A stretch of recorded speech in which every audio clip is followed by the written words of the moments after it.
ao Henrique. Então, muito boa tarde a todos. Esta é uma Smart Discussion, como foi dito, no nosso grupo muito especial. Vamos juntar aqui alguns dos membros do grupo e outros que não fazem parte do grupo, que vivem e têm, digamos, uma dinâmica muito própria em Bruxelas, capital da Bélgica, e por muito considerados a capital europeia. Gostava de agradecer em particular ao meu estimado amigo Henrique, que foi meu colega, não me canso de repetir, porque acho que isso é importante, há muitos anos no curso de Ciência Política da Católica, e portanto temos mantido com muito gosto um contacto com muita regularidade, e ele se deu a fazer uma espécie de coordenação desta conversa com alguns dos ilustres amigos que vivem em Bruxelas. Portanto, a sessão vai ter dois momentos. Um primeiro momento em que o Henrique vai conversar com essas pessoas. Henrique, se eventualmente também quiser juntar à conversa o Dr. Carlos Costa, que está aqui connosco, o Paulo Santos, estás à vontade, está bem? Portanto, são pessoas que trabalharam em Bruxelas e poderão substituir aqueles que queiram para estar e não estão. Mas pronto, fica à tua consideração, está bem? Como te gosto. Dá nota, como é habitual, da próxima sessão, nós fazemos isso com muita regularidade. Na próxima segunda-feira vamos ter uma sessão com o Ricardo Reis, portanto, o Ricardo Reis dispensa a apresentação, tem estado connosco em vários momentos, é professor na London School of Economics. Terça-feira. Terça-feira, dia 30, tem razão, peço desculpa. É colunista do Expresso, ele é, de facto, penso eu, um dos professores de economia mais conceituados da atualidade. Ele costuma estar todos os anos connosco e acedeu a estar connosco agora na Rentrée e vai-nos falar sobre a nova economia global, portanto. É sempre um momento interessante, porque o Ricardo comunica bem, fala de facto daquilo que interessa e acho que quem puder estar não vai perder. Pronto, passo de imediato a palavra ao Henrique e depois da conversa que ele vai ter com as pessoas que estão disponíveis e estão pensadas para conversar, depois temos aqui uma Open Discussion onde eu posso também ajudar, pelo menos a identificar as pessoas. Muito obrigado a todos, está bem? Já, muito obrigado. E acho que começamos sempre com dar-te os parabéns por esta iniciativa. A verdade é que todos vamos recebendo regularmente estas informações sobre os eventos que organizas e todos nós sabemos que não é fácil organizar estas coisas e, portanto, parabéns, porque é preciso ser militante e ter paciência e capacidade de andar atrás das pessoas para nós aceitamos, depois esquecemos, não é? Portanto, já parabéns e porque isto é útil e faz falta conversarmos, cada vez faz mais falta conversarmos uns com os outros. O meu papel aqui hoje é muito fácil, eu só tenho que trazer para a conversa quem cá está, eu depois junto no fim também com a minha cota parte, mas vou começar, acho que por ordem alfabética. Eu aceitaria ou tentaria que os presentes aceitassem o teu desafio e, portanto, que o Dr. Carlos Costa, que o Paulo Santos Bessa entrassem na conversa como ex-bruxelenses em tempos diferentes. O Carlos Costa há vários anos, o Paulo Santos há alguns anos, mas não tantos, e o Francisco Bessa há menos tempo. Portanto, acho que podem entrar nesta conversa na mesma perspectiva. O desafio que eu tinha feito a todos, quando o Jaime sugeriu que eu, enfim, coordenasse esta conversa, foi que tentássemos, no fundo, cada um de nós, mais do que falar sobre nós e o que é que fazemos necessariamente, dessemos cada um de nós um bocadinho uma perspectiva do que há de útil a trazer de Bruxelas, ou seja, suponho que não querem de nós um roteiro gastronómico, mas tenho a certeza que alguns de nós serão capazes de o dar se for preciso, mas sobretudo acho que podemos trazer um bocadinho o que é que achamos que há de interessante ou de útil de Bruxelas.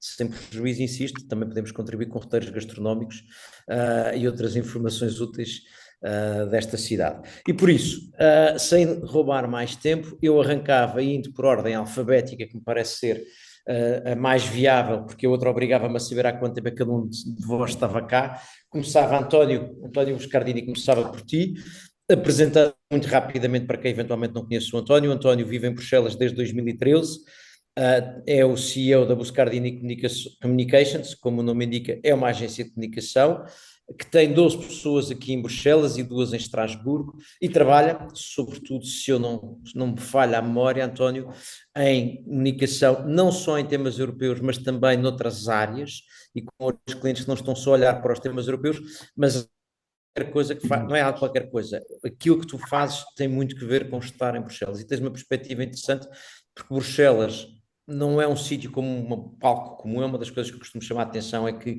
enquanto na política nacional há um palco comum, há uma plateia comum, a política europeia não tem uma plateia comum, tem 27 plateias, mais de 20 línguas, mas a tua experiência sendo comunicações quebra um bocadinho por aqui. Queres tu arrancar e depois passamos ao próximo? António. Muito obrigado, Henrique. Arranco com muito gosto.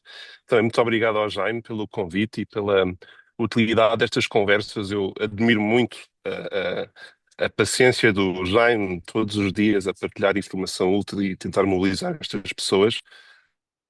Eu, fã de grupos WhatsApp, é daqueles grupos que eu sigo mesmo com atenção. Um, eu cheguei a Bruxelas em 2013 e está aqui alguém presente neste grupo, o professor Paulo Sand, que para mim é uma pessoa muito importante porque eu sou da Universidade Católica e em grande parte decidi ir para Bruxelas. Em primeiro lugar estive em Estrasburgo, depois Bruxelas, pelas aulas de construção europeia que tive com o professor Paulo Sand há uns anos atrás. Portanto, sendo assim um filho do IEP, queria começar também um bocado por aí. Eu, na altura, tinha aquela percepção de estudante que achava que Bruxelas inevitavelmente estaria ligada apenas às instituições europeias e, se calhar, evitando falar apenas do meu percurso, aquilo que eu retirei mais destes 12 anos é que é obviamente mais do que isso. Encontrei uma bolha dinâmica em que descobri o que é também conviver com pessoas que defendem interesses esses que são vários, não são muitas vezes só nossos, mas pode ser com realidades distintas. Eu dou muitas vezes o exemplo das embaixadas junto da União Europeia, que vêm de países que não vêm da União Europeia. Porque essas embaixadas têm a capacidade de combinar a realidade europeia com a NATO e com a bilateral. E muitas vezes, com dificuldades extremas, ou pela distância, acumulam até o desafio de representar junto de Estados europeus que merecem, por si só, embaixadores. O meu trabalho divide-se em cerca de 3 pilares. O primeiro, naturalmente, é sobre comunicação, portanto, fazemos assessoria de imprensa a algumas entidades portuguesas que estão, mas, sobretudo, internacional. Era muito importante porque eu, quando vim para aqui, não queria de todo estar dependente de uma dinâmica nacional em que iriam me rotular com o tipo de português que lá está. Gosto, de certa maneira, de ter esse papel pontualmente, mas para mim a riqueza de Bruxelas é de tentar compreender a diversidade da cidade e das dinâmicas da cidade que, na verdade, tem maior número de lobistas, ultrapassou há uns aninhos Washington. Há sempre esse debate, muitas vezes as pessoas de Washington dizem que não é bem assim. E adaptar instrumentos que muitas vezes mesmos, em termos de comunicação, mas num dia estamos a falar de agricultura, o outro dia de turismo, o outro dia sobre a Ásia Central e os seus desafios, e é isso que para mim, ao fim e ao cabo, enriqueceu-me nestes 12 anos. Nós trabalhamos muito também na área do turismo, que para mim é aquela... Por isso é que eu entendi a pergunta do Jaime se estava cá, porque muitas vezes fujo para países insólitos em que produzimos documentários para um canal francês, que é a TV 5 Monde, sobre destinos insólitos. E isso para mim é aquele break saudável que eu tenho de Bruxelas, porque eu vivo aqui em permanência. Portanto, assim consigo saltar e voltar a Bruxelas com as baterias bem carregadas. Também gostaria de dizer que aqui existe um clube de imprensa, o Press Club, que eu tenho muito gosto agora de estar a presidir. Para quem não conhece, convido vivamente a passar por aqui. É um clube que responde um bocado a esta pergunta da experiência em Bruxelas, porque todas as cidades têm centros de imprensa. E o Press Club é um local insólito, porque acaba por estar a conviver com jornalistas, assessores de imprensa, e assessores de imprensa que podem ser de uma embaixada, de uma entidade que defende interesses, de uma Food Drinks Europe, por exemplo, como também comunicadores. E esse mundo que precisa de comunicar, que não tem os mesmos instrumentos como uma instituição europeia, procura o Press Club para organizar a sua conferência de imprensa e passar a mensagem. E, portanto, é é um desafio muito interessante para mim, porque muitas vezes temos pedidos em que somos confrontados a realidades, se devemos ou não aceitar, qual é o limite, eventualmente até algumas conferências que são históricas, como a do Puigdemont, que foi feita no Press Club. Eu acho que te lembras, Henrique, que destruíram metade do Press Club. Mas são registros que ficaram e que ficam nestes 12 anos. E acho que talvez... Para por aqui, Henrique. O microfone. Eu tenho o bom senso de parar o microfone e depois esqueço-me de o recuperar. Portanto, peço desculpa.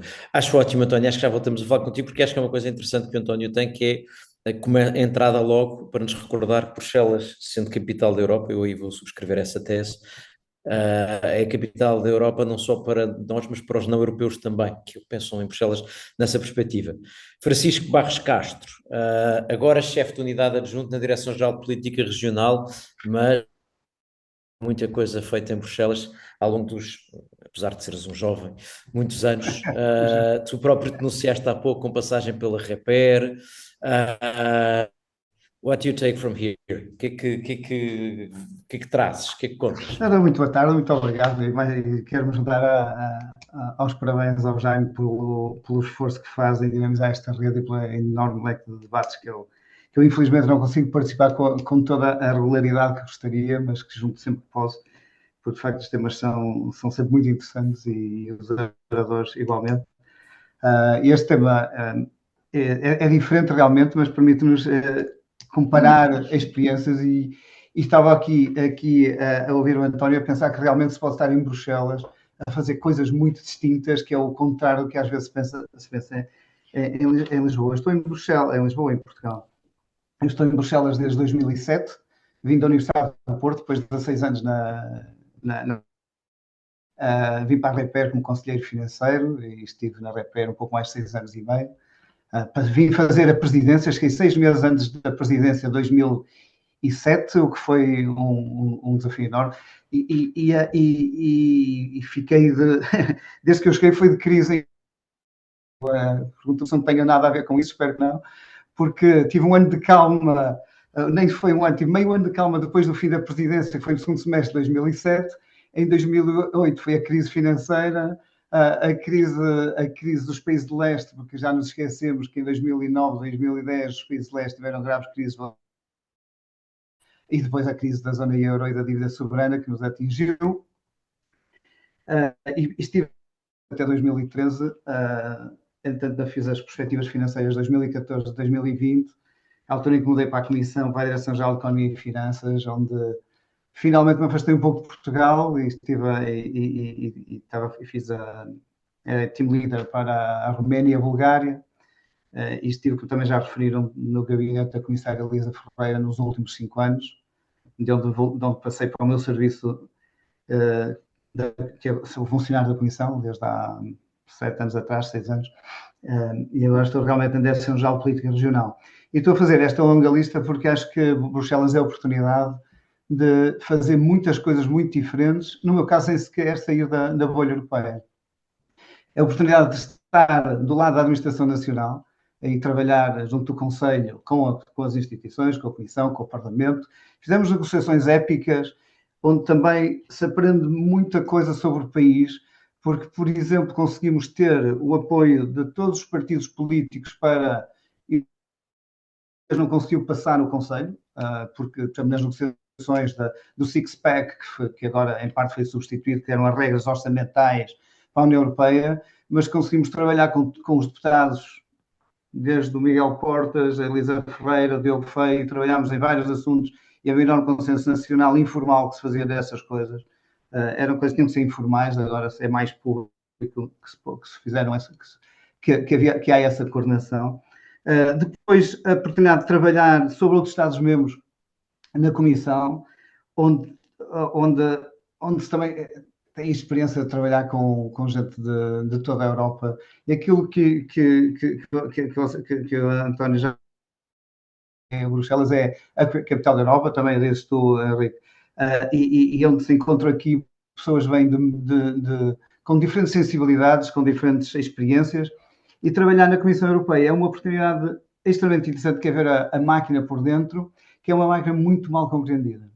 É uma máquina muito burocrática, mas as pessoas esquecem-se que temos que coordenar as posições de 27 países e antecipar as reações dos 27 governos e das 27 várias vezes, oposições em cada país, antes de apresentarmos qualquer proposta. Naturalmente que a Comissão Europeia tem uma função, tem uma forte influência ao fazê-lo, mas não o faz sem as implicações do que faz. E realmente tive a oportunidade de fazer algumas coisas engraçadas, por exemplo, a preparação da Bulgária para aderir ao mecanismo de taxa de câmbio 2, agora vão adotar o euro, e que em Portugal há uma grande distância para estes países de leste, que entendemos ainda como países, esquecemos que às vezes que já saíram da cortina de ferro há bastante tempo, e são países mais do que se calhar nós gostaríamos, mas felizmente que são mais parecidos connosco em algumas coisas, e infelizmente que são mais parecidos connosco noutras. E depois fazer uma experiência muito mais política de novo no gabinete da comissária, em que descobri a minha paixão, que é a política regional. O meu background é internacional e negócio internacional. O trabalho da DG Ecofin era de macroeconomista. O trabalho que faço desde há 5 anos de economia regional, o que me obriga a adaptar-me permanentemente, mas sendo alguém que nasceu antes do 25 de Abril, para a escola antes do 25 de Abril, sou muito antigo, Henrique. Foram uns meses antes do 25 de Abril. Andava na primeira classe e entrei um ano mais cedo para a escola, vamos ser honestos, mas entrei para a universidade antes de entrar para a União Europeia. Mas sendo alguém muito antigo, que vem do Portugal profundo, eu sou de Fafo, no Minho, junto a Guimarães, que hoje é uma coisa que demora-se 40 minutos de chegar a Fafo. Este fim de semana tive que ir a Portugal e fiz a viagem três vezes em 2 dias, sem pensar 2 vezes. Demorava-me 3 horas quando eu entrei para a faculdade, em 1985. Andei em 2 escolas primárias que nem sequer tinham casas de banho, porque eram escolas muito rurais. Por isso, a política regional e o impacto que a política regional teve no país e continua a ter no país, para mim, no país e na Europa como um todo, é uma paixão que encontrei um bocadinho por acaso, graças à comissária Elisa Ferreira, que queria alguém da área da macroeconomia para trabalhar no gabinete, né, cobrir essas áreas no gabinete, mas sabendo também a sensibilidade que é necessária ter para isso. E hoje em dia o que estou a fazer é de alguma forma, às vezes, discuto com os colegas que se sentem alguns acostados, é defender porque é que existe uma política regional na União Europeia e porque é que tem que continuar a existir uma política regional na União Europeia. O meu trabalho atualmente é na Direção-Geral de Política Regional, na unidade que faz a análise económica, que apoia a política e que faz a coordenação horizontal através desse processo que tem o péssimo nome, que se chama Semestre Europeu. Parecia uma ótima ideia em 2011, quando se criou a legislação, mas é um nome péssimo porque sou extremamente burocrático para fora de Bruxelas, e é muito burocrático. Tentamos coordenar a posição da União Europeia relativamente às várias políticas, mas, e se calhar vamos falar disso, o tema que agora está nas minhas grandes preocupações é a nova proposta do quadro financeiro 2028-34, em que a Comissão está a tentar fazer um enorme esforço de quadratura do círculo, que é com um orçamento que é um bocadinho maior do que nos quadros anteriores, juntar uma dimensão de competitividade muito relevante. Ela estava lá, muito através da política regional, que gasta entre 25% e 35% dos fundos em elementos diretamente relacionados com a competitividade industrial, mas com fundos muito mais amplos para isso. Temos uma dimensão de defesa, temos maior dimensão das políticas de segurança interna e de imigrações, e ao mesmo tempo manter as políticas tradicionais que têm sido fundamentais para o equilíbrio territorial, que é a política agrícola comum e é a política regional. O meu trabalho atualmente é encontrar, é reforçar o argumentário para explicar internamente na Comissão, e fora da Comissão, porque é que a União Europeia não pode abandonar os territórios, como nós fizemos nos anos 60 e nos anos 70, que em Portugal esquecemos muito dessa parte. Grande parte do esvaziamento do interior não veio em 80 e 90, acelerou talvez.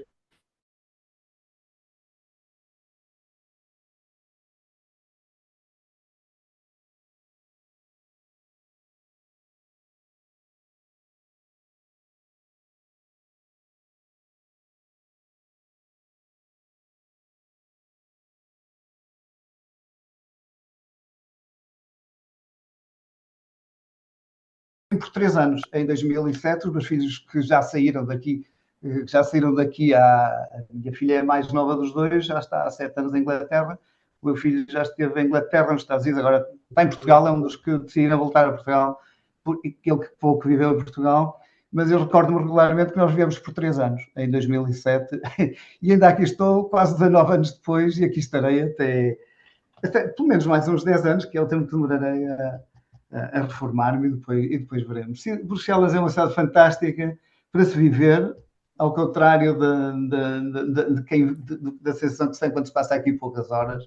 Não só porque se chega a muitos sítios, que é a pior coisa que se pode dizer de um sítio, é ótimo porque está próximo dos outros todos, mas porque tem uma qualidade de vida onde se pode ter imensa atividade cultural, imensa atividade desportiva, imensos amigos de todos os backgrounds socioprofissionais. Tenho um esforço por conhecer, por estar fora da bolha, que é só para terminar.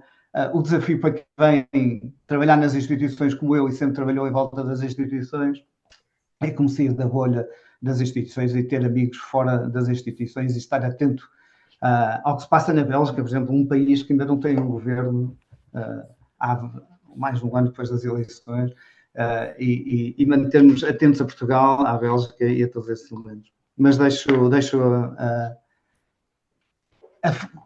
alarguei-me demais, como é meu hábito. Nada, Francisco. Nada, Francisco, muito obrigado. E ainda por cima abriste a porta a podermos depois, na segunda volta, perguntar-te coisas sobre esse tema, que é o orçamento, a política regional, os fundos. Tu dizias os Estados acharem que a política regional é os fundos, às vezes os portugueses acharem que a política europeia são os fundos. Podemos ir por esse caminho a seguir. Talvez possa fazer um bocadinho de conversa. De resto, cobriste já duas coisas que eu ia dizer adiante. Eu vim por 2 anos e meio, já lá vão 21, mas antes que apareça aqui alguém a dizer sim, mas tu não estás sempre, sim, eu vou e venho, isso torna a vida mais fácil, mas sim, vim por 2 anos e meio, de certeza absoluta, e já cá estou há 21. A outra coisa que eu costumava dizer, o que tu disseste, que eu acho que para quem vem de Portugal isso se nota muito, que é Bruxelas, eu dizia por piada provocatória, mas tem um sentido próximo do que diz, que é Bruxelas um sítio de onde sair. Mas isto não é tão mal quanto parece, é porque para nós portugueses andamos 2 horas, ou guiamos 5 horas, voamos 2 horas e ainda estamos em Espanha. A partir de Bruxelas andamos 2 horas, voamos 2 horas, 5 horas e estamos em imensos outros sítios. Eu acho que para nós portugueses isso faz uma certa diferença. Há uma noção de periferia geográfica que se ganha, que se percebe que temos mais. Mas pronto, Ricardo Miguel, agora indo para uma abordagem, uma experiência completamente diferente de Bruxelas, e está a ser bom porque não estamos a ter só as instituições, temos aqui o Francisco nas instituições, mas continuamos. O Ricardo está em Bruxelas em representação do INESC, que é, eu julgo que não me engano, nem minto se disser que é a instituição portuguesa que mais participa, ou uma das que mais participa claramente nos projetos de inovação financiados pela União Europeia, os tais fundos europeus, mas os outros, aqueles de que se fala às vezes menos em Portugal e que se aproveita menos e para os quais devíamos olhar mais. Portanto, Ricardo, como se diz por aqui, the floor is yours. Thank you so much. E desculpem a minha voz, mas eu estou um bocado em baixo constipado. Eu gostava primeiro de agradecer ao Jaime e dizer que a minha relação com a ciência começou. Uma das minhas principais relações com a ciência e com a União Europeia começaram com o Jaime. Num pequeno almoço, num hotel, em Lisboa, há mais de 20 anos, há 25 ou 26 anos. E que eu nunca mais me esqueci, porque acabei por depois ir trabalhar para São Paulo, trabalhar nas relações UE-América Latina, na economia da inovação, e isso levou-me a estudos nessa área. Enfim, portanto, Jaime, é sempre um prazer continuar este percurso e obrigado. Um, Acho muito interessante ouvir-vos e aprendo imenso e às vezes até é bom, é um bocadinho quase dizer, pá, ainda bem que afinal não sou o único a pensar e a sentir estas coisas ao ouvir o Francisco e outros. Pronto, e também eu vou tentar não me alargar muito, mas dizer o seguinte, portanto, o INESC é de facto a instituição portuguesa, eh, uma das instituições portuguesas que mais participa nos fundos europeus, tirando, acho que há uma universidade, que acho que é a Universidade de Lisboa, pela sua massa crítica. Um, mas o INESC, além disso, e é isto que eu gostava de trazer aqui uma substância, porque o resto não vos vou acrescentar muito, nem vou fazer a competição de há quanto tempo estamos em Bruxelas. Eu comecei a ir a Bruxelas em 2004, mas quer dizer, isso não conta. Ok, ia 3 vezes por semana, mas não conta, não é? Quer dizer, não conta. Não conta. Conta quando a gente compra o apartamento. Bom, mas o que eu queria dizer era o seguinte, e depois também suscitar, porque alguma. O Francisco já mais ou menos tocou nisso quando disse a política, quando falou da política regional e dos fundos. Uma das coisas que eu há mais de 20 anos ando a trabalhar é isso mesmo, é que nós, desde que temos fundos europeus em Portugal, parece que deixámos de ter política nacional e regional. Porque a política nacional e regional, de alguma forma, se começou a alinhar e a condicionar, portanto, a nossa capacidade crítica de posicionamento, ehm, ficou condicionada pela maneira como, pelo financiamento, pela maneira como ele é desenhado. E na ciência, tal da área que sei, isso sente-se de uma forma muito, muito grande. O INESC é a única entidade com representação de ciência em Bruxelas, a representar a ciência em Bruxelas, tirando a REPER. Quer dizer, eu sei que há mais uma ou duas entidades que não têm propriamente uma representação permanente em Bruxelas e com uma estrutura alargada, e acho bem que tenham e que cresçam e que tenham essa presença. E sei que estou a ser um bocadinho provocador quando digo algumas destas coisas, mas a preocupação que nós temos com a ciência é que para conseguir ter competitividade a sério no patamar em que estamos, we've hit a ceiling de alguma forma. No patamar em que estamos, nós precisamos de conseguir começar a ter um alinhamento muito mais estratégico com aquilo que é a política e a definição das prioridades europeias. E isso na ciência é muitíssimo difícil por uma série de motivos. E esse alinhamento passa muito, não só pelo alinhamento multinível, regional, nacional, europeu, mas pela representação e pela capacidade de representação institucional. Portanto, eu não vou alongar muito sobre isto, gostava de vos ouvir, não quero condicionar demasiado também à partida, porque temos com certeza muito pensamento diferente e diferenciado sobre isto. Mas essa representação é importante. Nós não a temos ainda. Houve uma tentativa já em vários governos de ser feita. E o que nós fazemos no Hub, no INESC Brussels Hub, representando os 5 institutos INESC e representando, assim, uma grande parte do país também, porque representamos, como sabem, o INESC é detido por um conjunto de universidades e de empresas. O que nós fazemos é, um bocadinho como disse o António Buscardini, em 3 pilares ali nós temos a comunicação e o posicionamento estratégico, por um lado. Nós temos aquilo que é o capacity building, que não é só formação, tu curro, não. O capacity building tem muitas coisas lá dentro das pessoas para conseguirmos que eles dialoguem melhor com as políticas e com os fundos europeus. E depois temos a parte mais estratégica de diálogo com a política de ciência científica e de inovação, e industrial, e regional, e económica, e tudo mais, e por aí fora. E, portanto, isso é um trabalho que, para nós conseguirmos ter qualidade nesse diálogo e nessa representação com massa crítica, e ao nível daquilo que são as outras entidades dos outros países que estão a fazer esta representação, que já têm essas representações em Bruxelas há muito mais anos, que demora tempo. E, portanto, todo este esforço é um esforço que eu acho que também em Portugal nós precisamos de dialogar, precisamos de mais diálogos destes, mas um bocadinho mais virados para fora, no sentido de disseminar a importância de estar em Bruxelas, de disseminar a importância e o impacto que isso tem, porque não é fácil, e vocês sabem melhor que eu, de certeza, que não é fácil, muitas vezes, nós explicarmos porque é que não podemos fazer aquilo que fazemos em Bruxelas a partir de alguma cidade em Portugal, nos dias que correm.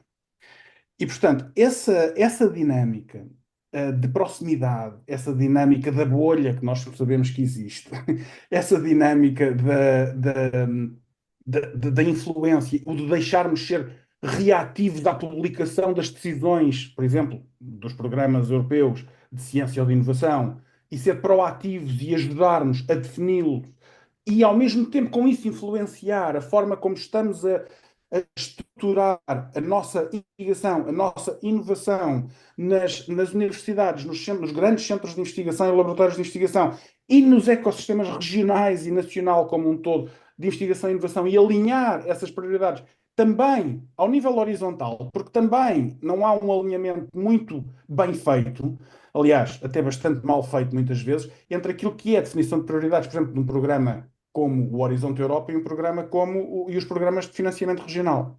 Portanto, todas estas problemáticas acabam por ter um impacto muito grande na forma como entidades portuguesas conseguem estar em Bruxelas. E uma das minhas missões em Bruxelas é conseguir, não é em Bruxelas, uma das minhas missões é provar que o trabalho é em Bruxelas, que vale a pena estar em Bruxelas e que nós temos que trazer mais gente para fazer este trabalho, porque ele não está ainda não temos gente suficiente, ainda não temos representação suficiente. Pelo menos na minha área. Ricardo, eu sou suspeito, como, enfim, quem não sabe, eu depois já explicarei o que é que eu faço. Sou suspeito de concordar completamente com o que o Ricardo está a dizer, e comecei por dizer precisamente que acho que os resultados que o INESC tem, que eu fazia menção, não são alheios a essa presença. E às vezes isso faz-me lembrar uma coisa que um cliente, que eu já contarei o que é que faço, mas aqui há uns anos um cliente discutia-se num cliente em Portugal sobre se valia a pena estar em Bruxelas ou não, porque eles iam ser dependentes de legislação, mas essa legislação depois ainda é transposta e não sei o quê, entretanto estava-se naquele momento ainda a transpor legislação que tinha sido aprovada há muito tempo, e esse cliente, enfim, era uma discussão dentro da empresa, e um achava que não valia a pena, e o outro que pensava um bocadinho mais a longo prazo, sais com um bom erro de português, mas que é uma boa definição, que diz, faz agora 10 anos, estávamos há 10 anos atrás. Eu acho que esta verdade lá para a Alice é ótima, porque a pergunta é o que é que fez há 10 anos para estar melhor agora, ou o que é que devia ter feito há 10 anos para estar melhor agora, o que é que vai fazer agora para daqui a 10 anos. Enfim, eu não vou sublinhar porque acho que o Ricardo disse, acho que a história do INESC é um exemplo disso, mas mudando de tema, de área e indo ao Rui Paulo Almas, ao Rui Almas, agora, Rui, já vimos Bruxelas, capital europeia para não europeus também, capital europeia para quem faz política europeia a partir daqui, como o Francisco, capital europeia para quem está a pensar em Portugal, no caso do Ricardo, e agora capital, mas também da Bélgica, do Benelux, Rui, e da União Europeia também. Portanto, para o Rui, Bruxelas é capital de várias coisas. O É Rui, isso mesmo. desculpa, É isso mesmo. apresentar, o Rui, desculpa, só apresentar Sim. para que é tão óbvio, depois estava a esquecer, o Rui é a ICEP em Bruxelas e no Benelux, ou seja, cobre Bruxelas e os Países Baixos e Luxemburgo, se não estou enganado, e portanto tem esta perspectiva não só da política europeia, que também segue no que interessa à ICEP, mas também depois as relações comerciais bilaterais. Rui. Isso mesmo, Henrique, muito obrigado.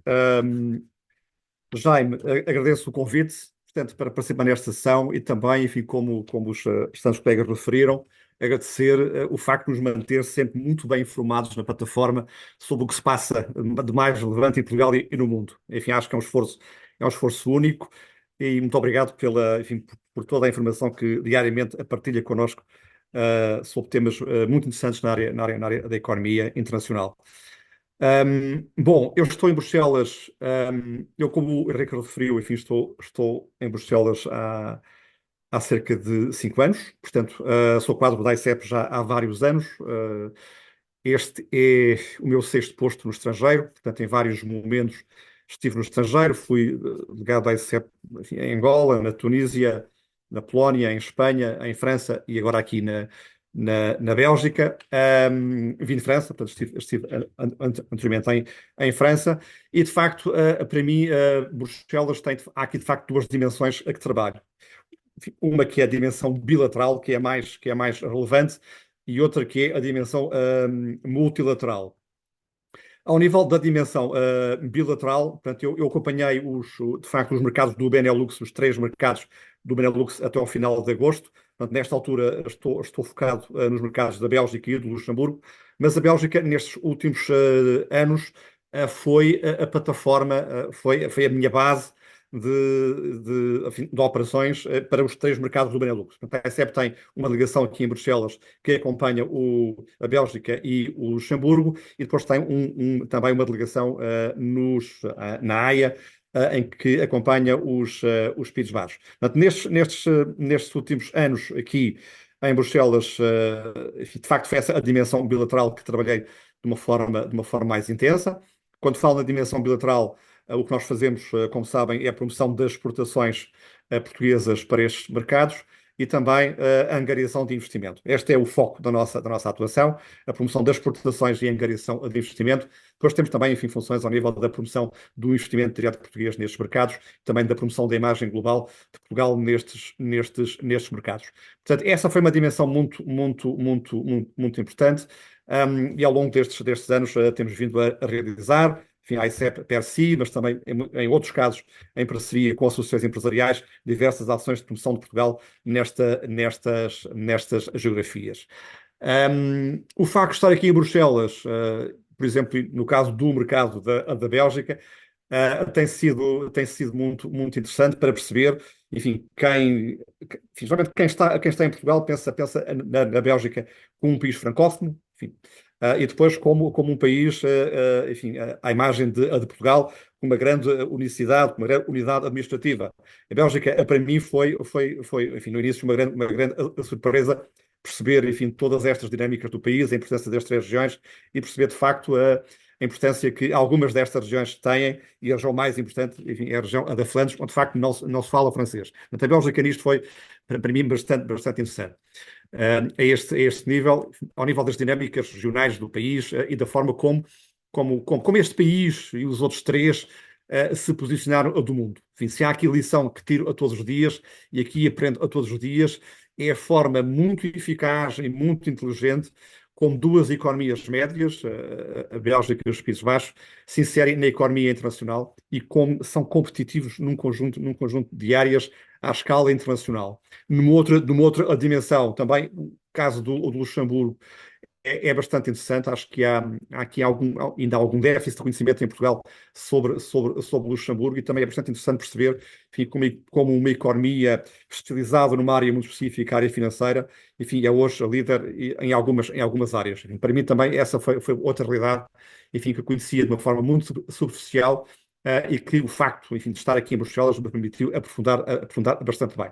Bom, esta é a dimensão bilateral, de facto é a área que me ocupa mais tempo aqui em Bruxelas, enfim, e sobretudo a promoção das produções e a agregação de investimento, mas depois há aqui uma área que também acompanho e que entra, enfim, naquilo que os colegas anteriormente referiram, que é a dimensão multilateral.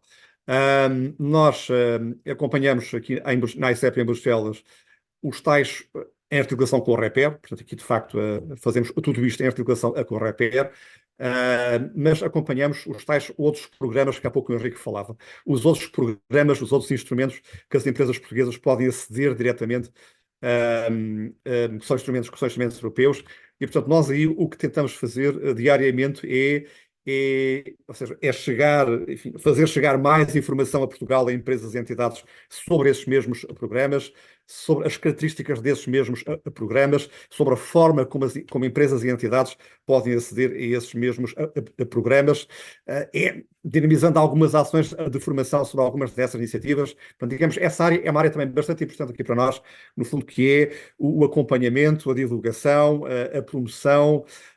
E depois aqui, enfim, em Bruxelas, recebemos empresas e entidades no agendamento de reuniões com quadros, com funcionários das instituições europeias sobre como aceder a esses programas.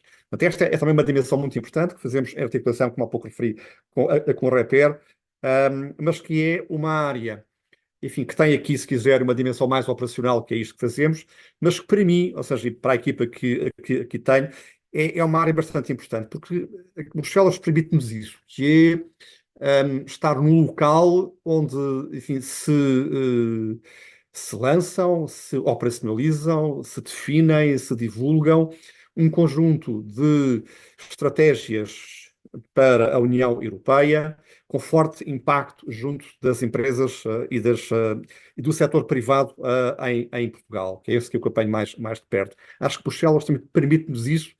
E esse é um trabalho importante que aqui fazemos, que é divulgar diariamente, através dos meios que a agência e que a ECEP dispõe, algumas destas novas estratégias, enfim, sobre a estratégia digital, a descarbonização, a autonomia estratégica, enfim, todos esses programas e essas estratégias que a Comissão tem. Portanto, e para nós, digamos, essa dimensão é uma dimensão também importante do nosso trabalho, porque nos permite, ou seja, aceder a essa informação, divulgá-la em Portugal, junto das entidades a quem mais interessa. Portanto, enfim, para concluir, também não querendo alugar, portanto, estas são as duas áreas de intervenção aqui que eu tenho aqui em Bruxelas, mas com foco principal na dimensão bilateral. É essa que, de facto, tenho dado mais atenção, é essa que vou continuar a dar mais atenção. Muito obrigado, Rui, muito obrigado.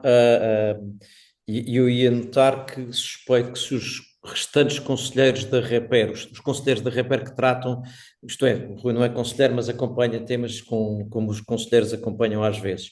Se os conselheiros da REPER conhecessem a opinião do Rui e dos restantes responsáveis da ICEP que cobrem os outros 23 mercados, eram capazes de perceber muitas vezes porque que certos Estados-membros votam de determinada maneira certos temas ou se posicionam de determinada maneira certos temas nas reuniões no Conselho, porque o interesse económico nacional é com frequência a explicação para certos votos e nós às vezes, esta é uma crítica que tem 20 anos, não é de agora, nós às vezes em Portugal esquecemos um pouco disso no nosso posicionamento.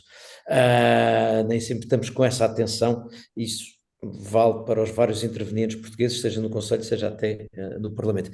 Eu ia agora passar a palavra para mim próprio, antes de ir para os que viveram cá, mas entretanto tinha a indicação de que o Paulo Santo estava de saída, porque tem que ir fazer uma coisa, portanto interrompi o processo. Eu acho que o Dr. Carlos Costa mandou uma mensagem a dizer que também estava com alguma pressão, portanto, se fosse possível, é a minha eu não sugestão. vi, eu acho que não vi essa mensagem. Ouviu os dois e depois, pronto, continuamos a conversa. Exatamente, então se é isso que eu ia a sugestão também, só para estarmos sintonizados. Não, eu não vi, eu não tive aqui, só recebi a mensagem do Paulo Santos, acho que não recebi do Dr. Carlos Costa. Então, o que estiver com menos disponibilidade de tempo, sugiro que arranque e eu depois continuo eu. Está bem, Henrique, se não te importas, eu começo, se o Carlos não se importar, só porque eu tenho às 7 que ir falar para a RTP por causa da ONU e do discurso do Trump. Só tenho mais 5 minutinhos. Não queremos que falhem as escadas rolantes. Gosto, já não queremos as que falhem as escadas rolantes. Sim. E o teleponto, não é? O teleponto. Mas dito isto, também sou muito rápido, é só para agradecer naturalmente, para felicitar mais uma vez o Jaime. Acho que de facto é notável o que ele faz, e enfim, por isso mesmo, todos nós, eu faço certamente muitas vezes algum esforço para estar, mas estou com muito gosto. Dito isto, já agora cumprimentar toda a gente, cumprimentar a todos, agradecer ao António e dizer que fico sempre contente que alunos meus tenham depois seguido esta carreira e possam, no fundo, de alguma forma, representar-nos bem na União Europeia e nas instituições. Enfim, e não vou falar em nada de especial que tenha a ver com a minha atividade, porque acho que também não vale a pena, mas vou só dizer o seguinte, para nós, para mim, no meu caso, eu cheguei a Luxemburgo e não Bruxelas em 1986 e, portanto, estamos a falar de uma coisa que aconteceu há 40 anos. Depois disso estive quase 30 na União Europeia e nos últimos tempos tenho feito outras coisas. Em todo o caso, há aqui duas ou três questões que eu acho que são muito importantes e talvez sob a forma de perguntas eu deixava duas ou três perguntas.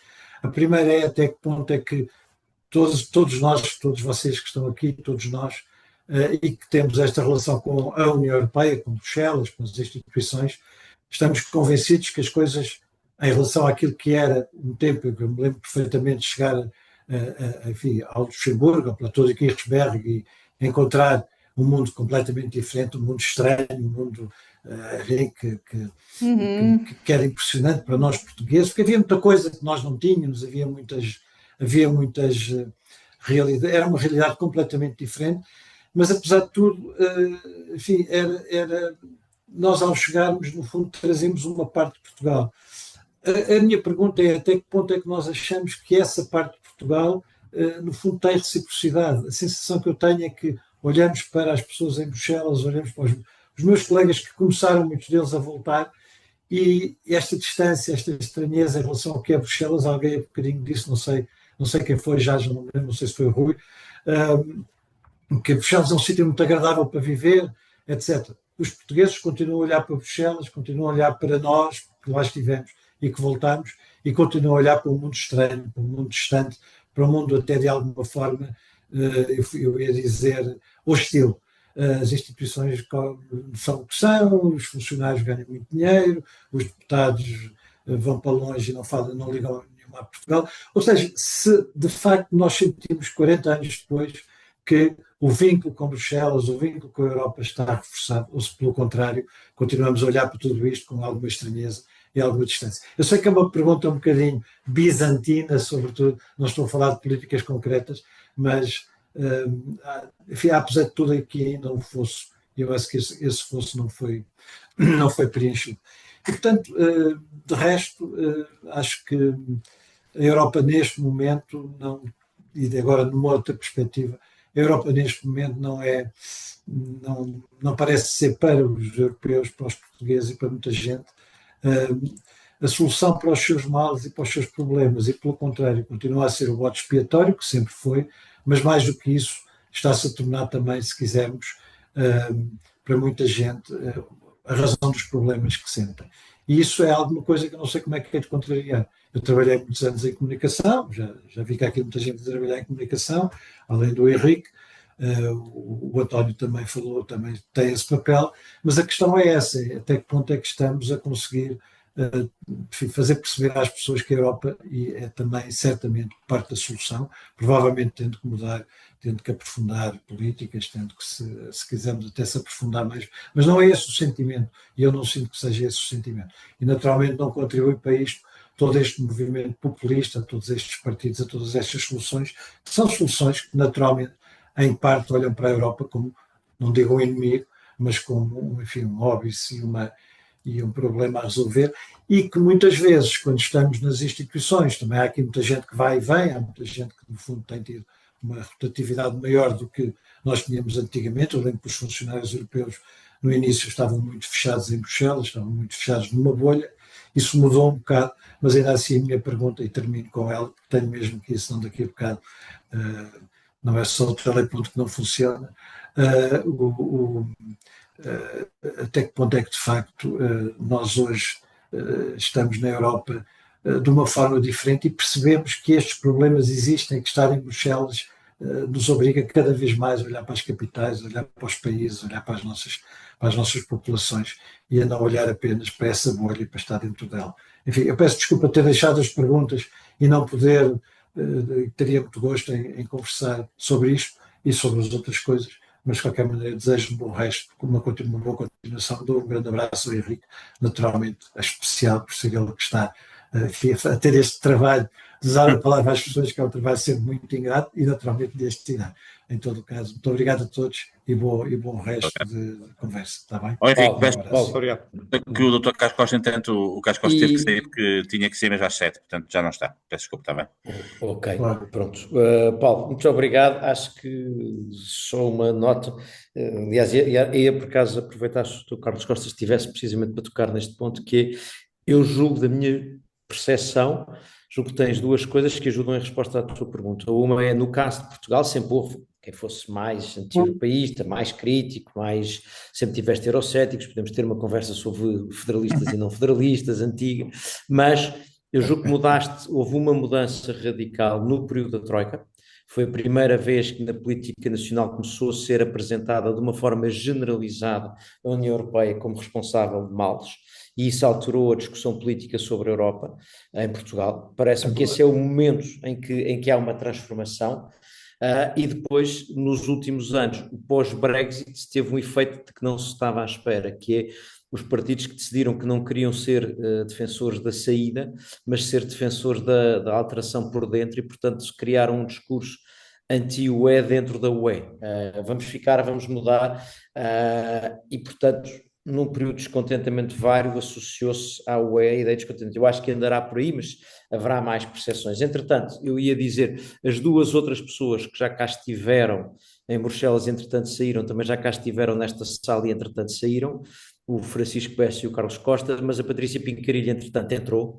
Patrícia, e só para dizer à Patrícia que não sabia que ia ser agora chamada, vou-te dando 2 minutos para pensar, explicar que temos estado a pegar nas pessoas que têm cá estado, tu acumulas ter estado e ter voltado, portanto tens uma experiência repetida de Bruxelas. A Patrícia neste momento está de novo na Reper a trabalhar na área da cooperação, na representação de Portugal, a trabalhar na área da cooperação, e estamos um bocadinho a ver que primeiras impressões podemos aqui partilhar sobre Bruxelas vistas do nosso ângulo. E depois então abrimos a conversa aos outros que não têm cá estado. Eu acho que não me está a faltar mais ninguém que, ao menos, que eu reconheça. Patrícia. Não? Agora tiraste, puseste em mute. Ok. Agora já Agora está. ouvem-me? Pronto. Olá, Henrique, Jaime e todos os outros que estão por aí que conheçam.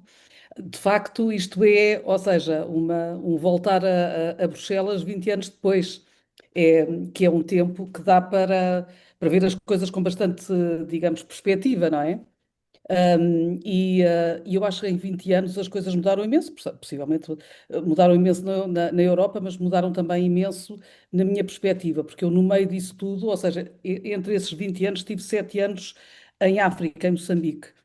E, portanto, ou seja, para mim ficou bastante claro aquilo que é a visão, digamos, deste sul global, e Moçambique é apenas um país dentro desse sul global, mas muitos partilham essa visão do que é hoje a Europa, que é algo, digamos, bastante decadente, bastante,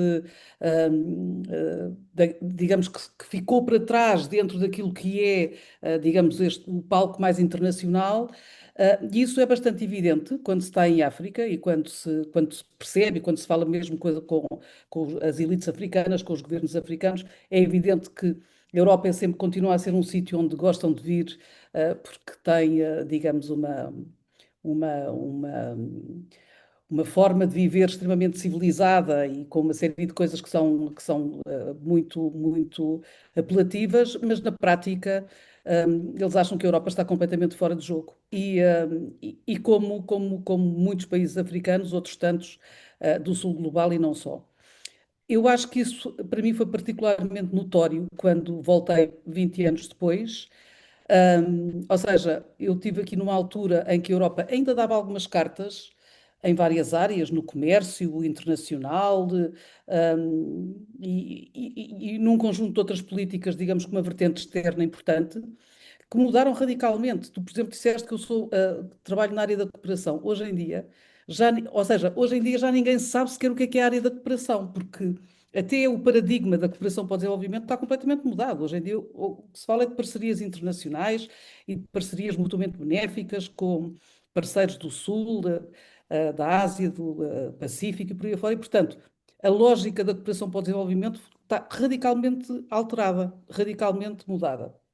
do ponto de vista interno da Europa, mas também do ponto de vista dos parceiros, e, portanto, o que na prática acontece é que toda a gente disputa, através de parcerias que devem ser mutuamente benéficas, algum tipo de palco e algum tipo de, digamos, de poder na arena internacional, na área dos negócios, e onde a cooperação é outro negócio como outro qualquer. Aliás, já era, mas pronto, agora as coisas ficaram um bocadinho mais claras. Mas isto para te dizer que a diferença é enorme, ou seja, em 20 anos, tudo aquilo que antes era mais ou menos antecipável transformou-se em algo que é objetivo, que acontece. A Europa ficou claramente para trás, aqui num conjunto de aspectos que são bastante relevantes, e sobretudo nesta área externa, e isso é bastante evidente hoje em dia. E pronto, também não quero estar aqui a ocupar muito mais tempo, mas acho que é efetivamente, ou seja, eu acho que hoje em dia, quem olha de fora olha para a Europa como um sítio aprazível para estar, uma espécie de museu vivo que tem um conjunto de aspectos bastante, digamos, atrativos, mas não conta, ou seja, na arena internacional deixou de contar, seja nos negócios, seja na defesa, na política, deixou de contar, ninguém conta com ela, basicamente. E acho que temos visto isso à exaustão nos últimos, enfim, então nos últimos 2 anos, desde a questão da Ucrânia, acho que temos visto isso à exaustão. E é isso. Patrícia, muito obrigado. De facto, vires 20 anos depois permite olhar, e vir 20 anos depois, tendo entretanto passado por essa experiência, permite olhar de uma maneira diferente, e às vezes é mais fácil descartar as críticas feitas de quem não está cá, não é? Acha-se que é quem não percebe estas dinâmicas, mas essas críticas feitas por alguém que está cá têm mais assertividade. Eu fico sempre em dúvida, mas isso é uma conversa que seria longa, mas pelo menos aqui ficou com esse, que é o que a Europa pode fazer, nomeadamente nessas geografias, porque a verdade é que há uma mistura de crítica de falta de assertividade com excesso de programação própria, ou seja, excesso de agenda própria, de imposição da agenda própria.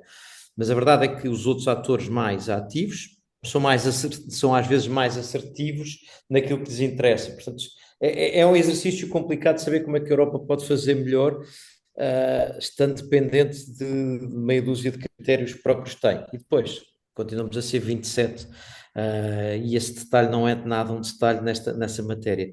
Eu julgo que terminámos a ronda pelos que vivemos cá, falto eu, que fico obviamente aí último, sendo eu que estou aqui a moderar.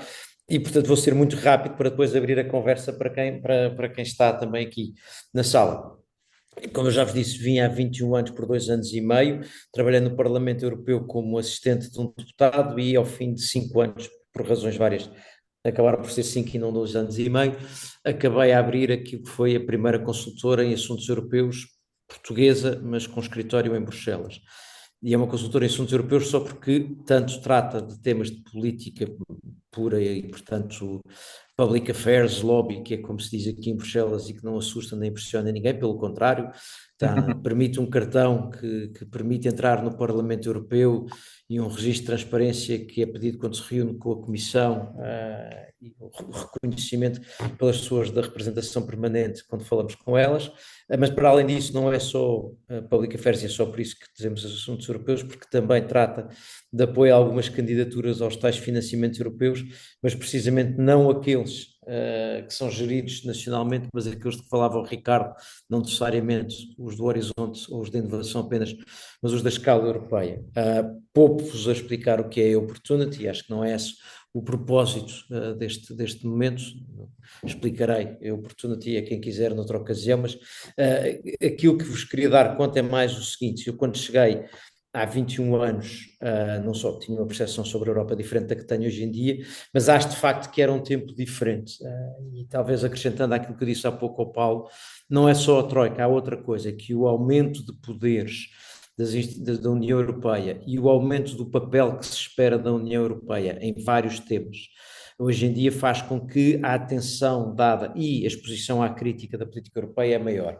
Eu sou, por razões óbvias, tendo uma consultora em assuntos europeus, particularmente sensível àquilo que o Ricardo dizia há pouco, nos planos gerais, ou seja, eu acho que nós temos que olhar para Bruxelas como parte da política nacional. Eu às vezes digo que não há política europeia, quando estou a discutir direito, costumo dizer que não há direito europeu, há direito português, que tem na sua origem com frequência direito europeu. E, portanto, não há política nacional praticamente que não tenha política europeia por trás. E aquela história que eu contava há pouco do faz agora 10 anos, estávamos há 10 anos atrás, eu acho que é isso que nos falta muito num país que temos pouco hábito de pensar a médio prazo. E, de facto, a maior parte das coisas que se conseguem, estando atento ao que se passa em Bruxelas, é de médio prazo, não é frequentemente de imediato prazo. Às vezes enfim, às vezes há umas candidaturas, dar-vos um exemplo que é público.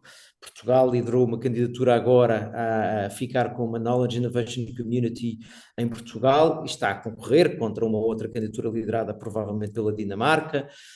E haverá uma outra com uma eventual liderança em Espanha, e isso tem um grau de imediatismo, isto, apesar de tudo, é uma decisão que há de ser tomada e que há de ser conhecida a algures até meio do ano que vem, mas outras vezes as coisas demoram 10 anos a começar a aparecer um papel sobre um assunto e se ter transformado em política nacional. E nós cometemos muitas vezes dois erros, ou dois ou três. Um é achar que a política europeia é a proposta da Comissão. Muitas vezes vemos nas notícias a Comissão propôs e achamos que isso vai acontecer, ignorando que a Comissão propor é apenas o começo do processo. Enfim, não é o começo verdadeiramente é antes, que é quando a Comissão diz que vai propor e vai começar a trabalhar nos assuntos, e era aí que nós devíamos normalmente estar.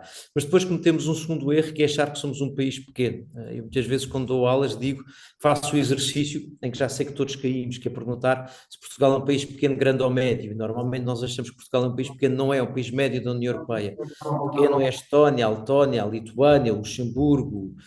Nós devíamos comparar-nos com a Irlanda, com os Países Baixos, com a Bélgica, com a Hungria. Nós temos que olhar para alguns países, e até olhar para alguns países, como o Francisco há pouco dizia, que entraram, parecia que tinha sido ontem, mas a verdade é que agora já lá vão 21 anos, e portanto esses países já não são países novos da União Europeia. Nós precisamos de olhar para os países que entraram em 2004 como países novos da União Europeia, porque eles também já não olham dessa maneira, e nós precisamos deixar de nos olhar dessa maneira. Há uma coisa que eu acho que se aprende aqui em Bruxelas, uma curiosidade que, estando fora das instituições, se pode dizer mais facilmente, é que a política europeia é muito mais nacional do que as pessoas às vezes pensam. Isto é a União Europeia, a minha provocação aos federalistas é às vezes dizer a União Europeia é uma associação de 27 Estados que cooperam e competem entre si. E o lado da competição não é nada irrelevante na definição das políticas europeias, e nós não devemos estar muito distraídos sobre isso.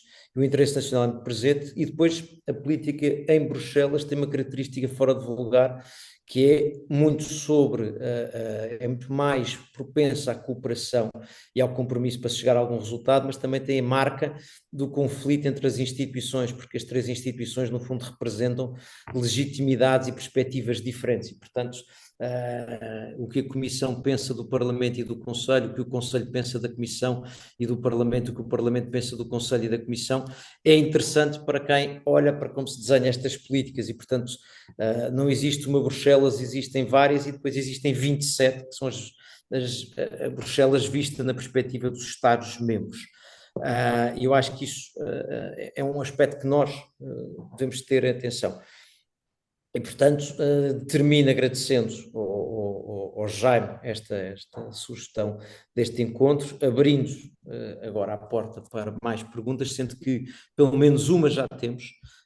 Deixa-me aqui recuperar, provavelmente já temos dois, mas pelo menos uma já tínhamos do meu homónimo, a quem eu peço desculpa há pouco pela confusão involuntária, do meu homónimo Henrique, mas Tomás, sobre as carreiras. Eu posso falar um pouco disso, mas talvez julgo que há pelo menos aqui duas pessoas melhor colocadas do que eu para falar sobre a carreira dos portugueses nas instituições, e portanto abria a porta para mais perguntas, e depois rodávamos por aqui. Jaime, não sei se não queres tu tomar. Não, eu posso tentar.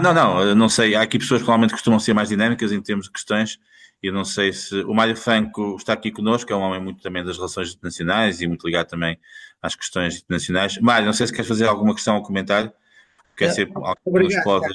Sim, eu gosto de sempre participar, todavia eu penso que hoje quero mais agradecer a, a todos aqueles que falaram, porque realmente, e ao Henrique que coordenou, porque foi muito interessante, era mais esse aspecto, muito interessante ouvir todas essas experiências e mais uma vez clarificar que a capacidade técnica existente nas instituições europeias é realmente uma capacidade enorme e muito bem, com recursos humanos, com pessoas de altíssima qualidade e com carreiras muito consolidadas. Esse aspecto ficou aqui bem visível, que não é para mim nenhuma surpresa, mas é sempre bom ouvir todas essas experiências.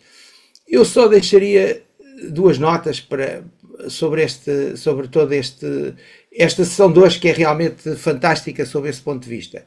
Uma tem a ver com uma questão que o Henrique tem levantado noutras ocasiões e nos escritos, que tem a ver com o facto de haver, principalmente nos últimos anos, uma crítica à Europa, ou qual é o papel da Europa. Eu acho que um dos problemas que a União Europeia tem, e eu estava a pensar nisto há pouco quando estava a ouvir-vos, é que realmente a União Europeia não é o governo de um país, é uma instituição que representa vários países. Ainda ontem estavam aqui na comunicação social a referir que Portugal estava em concorrência com outros países europeus para eleger um lugar no Conselho de Segurança das Nações Unidas.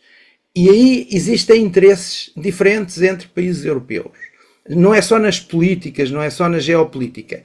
Na prática existe concorrência no mínimo.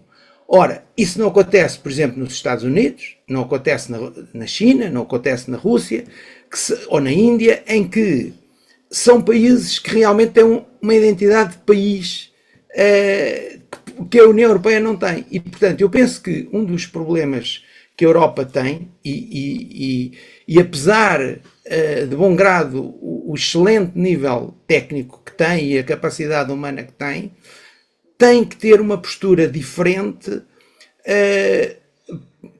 porque na realidade é a gestão estratégica de uma realidade completamente diferente, que não é comparável àquilo que é a realidade de um país. E a segunda nota, que também me parece, e eu penso que isso tem que ser tido em consideração e tem que ser evidenciado para se perceber, por exemplo, quando a União Europeia não avança ou não consegue uma decisão, não é apenas porque as pessoas não se entendem ou porque não estão de acordo, é porque realmente a realidade política europeia é diferente da dos Estados Unidos ou da China ou da Rússia. Não é só também por causa do regime, é que realmente somos uma realidade política diferente. O segundo aspecto, e em relação também à crítica em Portugal, porque eu sou bastante crítico, mas continuo a ser europeísta, não comunga de algumas linhas que têm sido seguidas.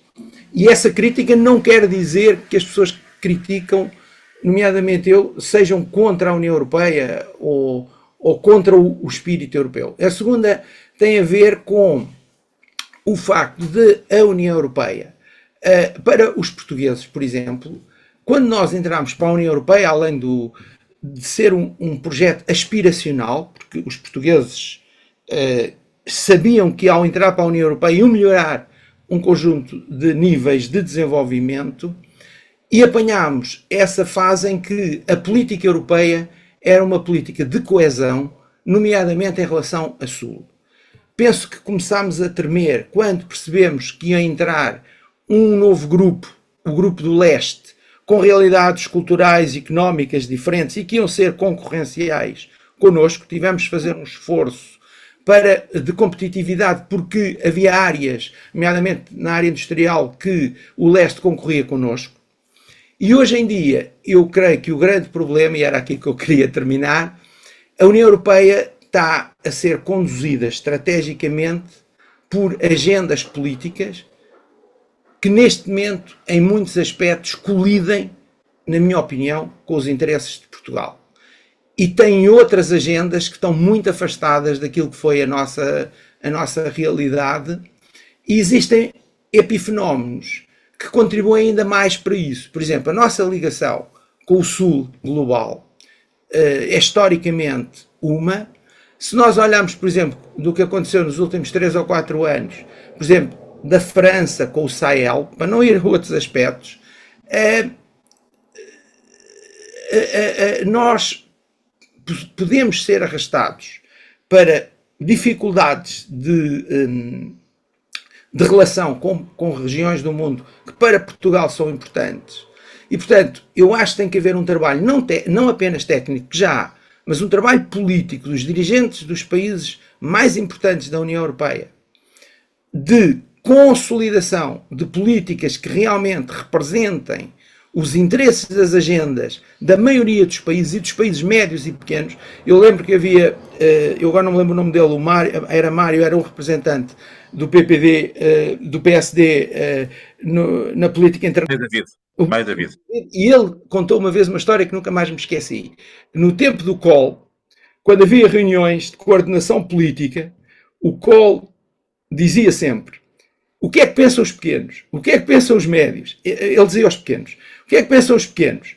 Ou seja, havia uma preocupação pelo aquilo que eram as aspirações de países mais pequenos, e hoje tenho a impressão, tenho a sensação que é uma política mais conduzida por agendas dos grandes países e muito pouco em atenção os interesses. E a crise de 2008,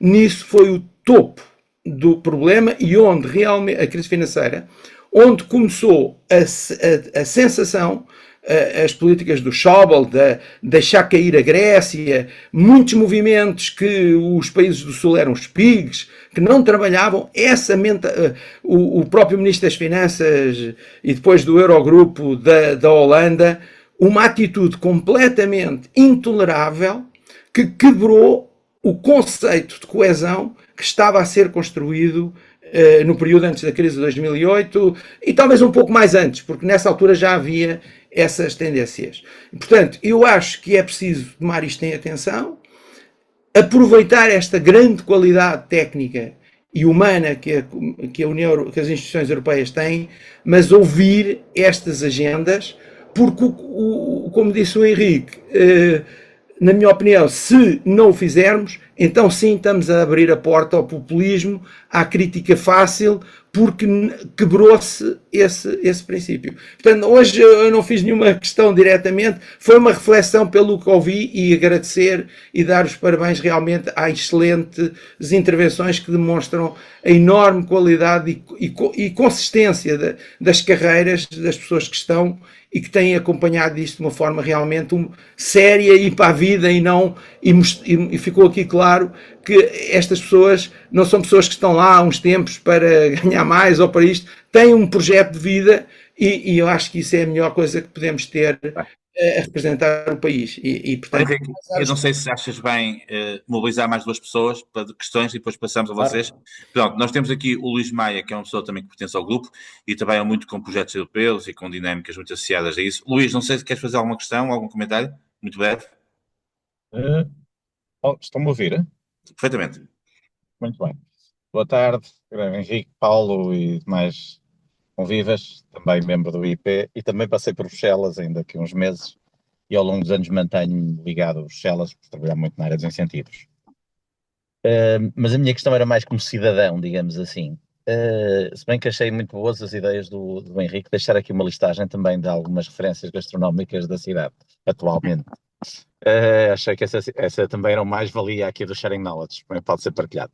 Mas a minha questão como cidadão é, das inúmeras vezes que estive em Bruxelas, seja por períodos mais longos, seja por períodos mais curtos, e a minha percepção, vivendo, digamos assim, pessoalmente e a nível profissional, e até porque trabalho muito para os fundos, incluindo ao falar com imensos técnicos que trabalham nas várias instituições públicas portuguesas, trabalham com incentivos europeus, e quando eu lhes refiro que certa coisa que estão a fazer está dentro de um contexto de uma norma europeia, é que o desconhecimento e a distância é gigante, seja das pessoas em relação à lógica europeia, da qual nós fazemos parte, e o país faz parte. Eu acho que poucos portugueses têm noção que mais de 50% do nosso ordenamento jurídico hoje em dia deriva de debates e decisões políticas em Bruxelas, nomeadamente os regulamentos técnicos, etc., uma série de coisas que interferem na nossa vida cotidiana. As pessoas não têm esta noção, têm a noção de uma máquina muito pesada e muito cara, o que depois torna fácil o discurso dos populismos anti-europeus, e não tem o sentido, pelo contrário, e aliás em linha com a intervenção anterior, que isso tenha melhorado, ou seja, não me parece.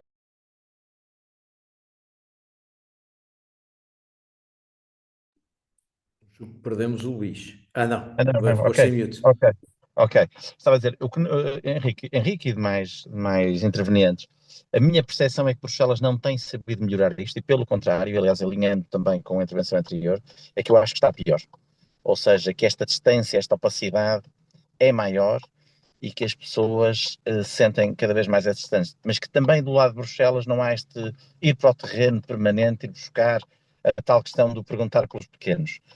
E que isto gera um divórcio que abre espaço para populismos, e vamos ver o que acontece em 27 em França, porque pode ser realmente uma grande machadada no nosso projeto, sendo que eu sou federalista europeu e, portanto, sou dos que estão nas minorias há muitos anos. Muito obrigado e um abraço a todos. Jaime, estás muted. Estás sem som, Jaime. Muito bem. Pronto, eu era capaz também de sugerir ao Joaquim Vieira Martins, pronto, que teve 20 anos na OCDE e trabalhou também no gabinete da Elisa Ferreira, se quer fazer algum comentário, alguma questão, e pronto, e depois passar-vos a palavra, está bem, Henrique? Obrigado. Obrigado, Jaime. Muito rapidamente, a experiência pessoal, eu gostei do que o Francisco disse. É verdade que estas instituições por vezes são vistas como coisas pesadas, muito burocráticas, não sei o quê, mas a minha experiência na OCDE é um bocado como a experiência do Francisco.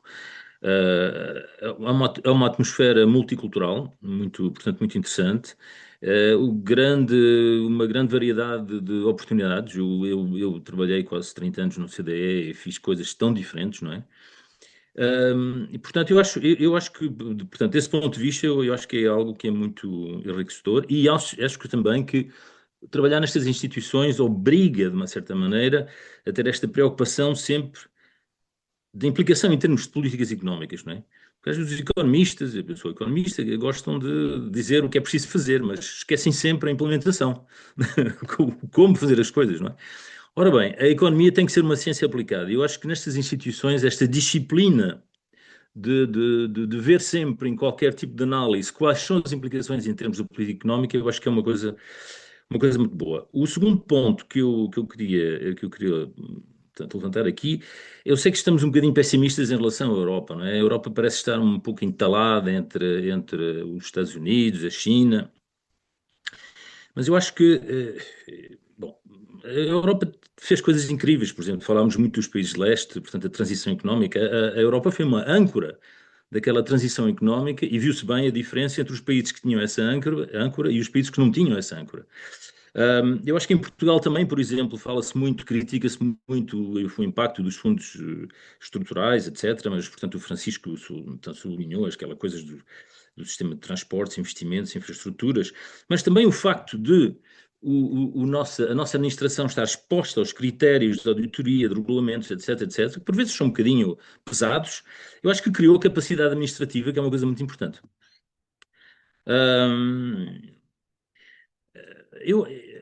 Voltando agora para a questão da Europa em relação aos Estados Unidos, que eu acho que é um ponto que tem sido muito levantado, quer dizer, esta comparação entre a Europa e os Estados Unidos. O objetivo de qualquer governo e da Europa e também devia ser dos Estados Unidos é o bem-estar tanto dos cidadãos. O bem-estar são três coisas: é a eficácia económica, é o crescimento, etc., a produtividade, é a sustentabilidade e é a equidade.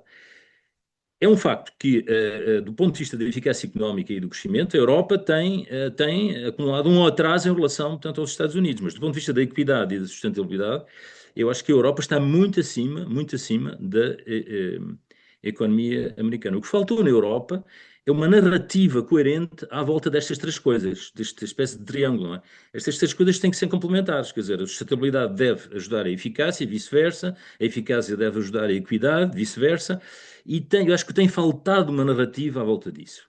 Não sabemos muito bem como é que, digamos, a equidade pode ser boa para a eficácia económica e vice-versa. Não sabemos muito bem a ideia, por exemplo, do crescimento verde, o green growth, não é?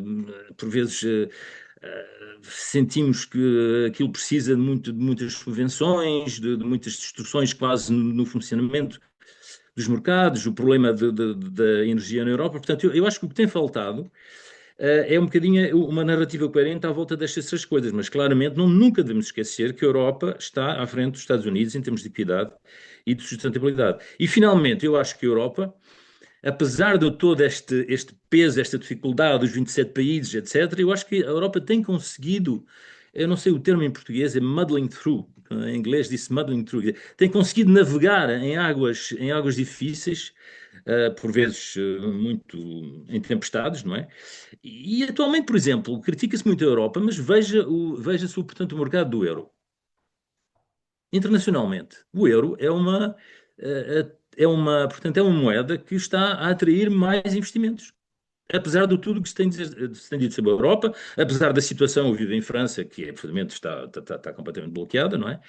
Mas internacionalmente, eu acho que a Europa ainda é vista como uma zona onde se pode investir, onde há um certo respeito portanto, das regras, um certo respeito das coisas que faziam o sistema multilateral, não é? E acho que não devemos esquecer isso. Henrique, que havia aqui o João Palmeira que também quer dizer qualquer coisa, né? Só para acabar, né? Exatamente, eu ia sugerir, se estivessem todos de acordo, tirarmos partido da oportunidade de ter aqui o João também, o João Palmeiro, que também conhece bem Bruxelas. Eu acho que se contar as vezes todas que cá veio, conta como se tivesse vivido cá já há uns aninhos. E depois, no fundo, se calhar a seguir sugeria que, se alguns dos intervenientes originais quiser acrescentar algum ponto, e depois fecharmos, para também não ultrapassarmos muita hora, senão depois começamos a ficar reduzidos em atenção. Então, obrigado. Eu estive à espera até ao fim para dizer alguma coisa, porque eu achei que a minha experiência de Bruxelas, como o Henrique disse, é um bom e velho amigo, a minha experiência é completamente diferente. Eu nunca representei Portugal em Bruxelas. Eu representei um setor de atividade em Bruxelas, os mídia.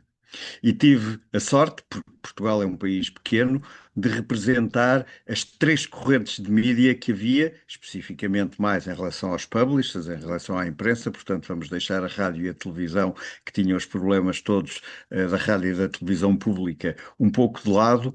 E, portanto, eu só quis acrescentar que, para além de tudo aquilo que ouvimos, há ainda esta experiência, e tive a sorte de o fazer durante as duas comissões Barroso. Tive a sorte de assistir antes da primeira Comissão Barroso e na passagem da Comissão Barroso, da Comissão Delors, não foi? Foi antes para a Comissão Barroso. Tive a sorte de assistir aos erros da Europa sobre o desenvolvimento digital.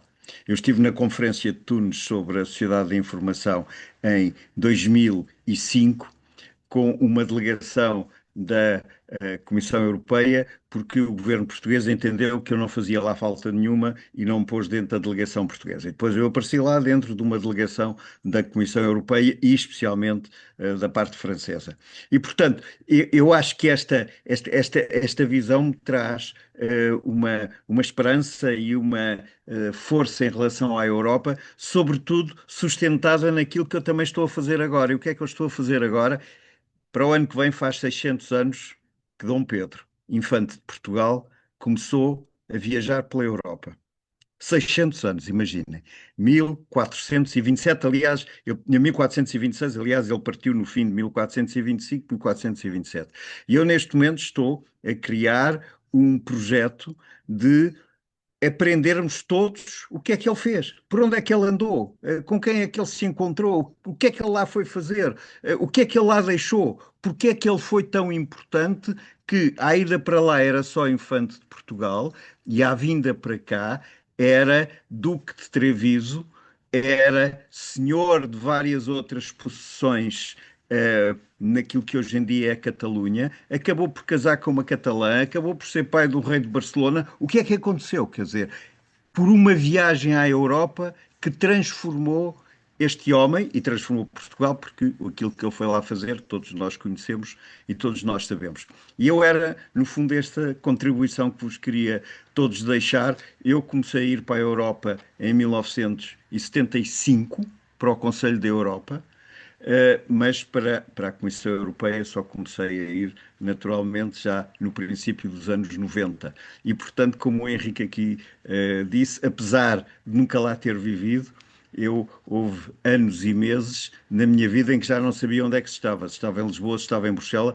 A presidência portuguesa de 2007, inclusivamente, obrigou-me a suspender as minhas aulas porque eu nunca conseguia acertar com um dia para dizer aos meus alunos: olha, eu nesse dia venho de certeza absoluta, porque já não foi possível. Portanto, não quis deixar de comungar também com todos nesta visão que eu tive sempre, que foi ser português ajudou a resolver muitos problemas que espero que um dia eu tenha tempo para contar, mas ajudou e com reconhecimento, muitos problemas que não eram só dos portugueses, que eram problemas da União Europeia. E muitos foram resolvidos no setor dos mídias e muitos foram resolvidos efetivamente porque eu era português. Disso eu não tenho dúvida absolutamente nenhuma. João, muito obrigado. Isso lembra-me dois comentários. Um é profissional. Espero que esse projeto do Dom Pedro seja uma candidatura a um financiamento europeu, porque há uns financiamentos europeus que apoiam esses projetos. Henrique, já perdi todos, porque não consigo encontrar nem um gestor de videojogos, nem um produtor de documentários que cumpra as obrigações dos... Eu tenho tudo o resto, menos isso. Porquê? Então porque eles, quando são bons, fogem de Portugal. Bom, mas a outra coisa era que, desculpa, esta era uma piada à parte, a outra era para dizer que, junto com um tema, enfim, não era esse na época, mas eu, se fosse federalista, não sou, mas sendo europeísta que sou, se quisesse apostar em fazer mais europeus, apostava em investir mais em Erasmus. Se é uma coisa que faz europeus, é o Erasmus, em todos os sentidos da palavra. E, portanto, Francisco, eu se estivesse aí a discutir o orçamento da União Europeia, estava a pôr mais dinheiro em Erasmus, porque acho que é a melhor maneira de fazer Europa e fazer europeus.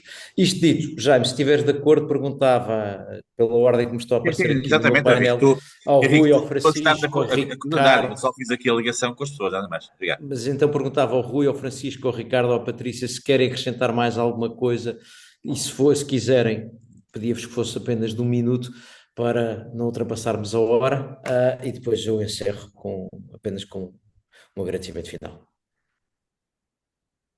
Rui, Francisco, Ricardo, Patrícia, nada a dizer?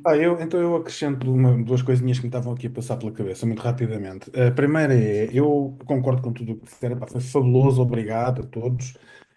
Mas há aqui duas reflexões que eu colocaria a mais, não temos tempo agora para continuar a discuti-las, infelizmente, que eu acho que nós muitas vezes pecamos por continuar a fazer estas análises muito virados para dentro ou partindo de pressupostos que temos há muito tempo. E acho que o mundo está a mudar muito rapidamente e, por exemplo, esta percepção que está a mudar relativamente à Europa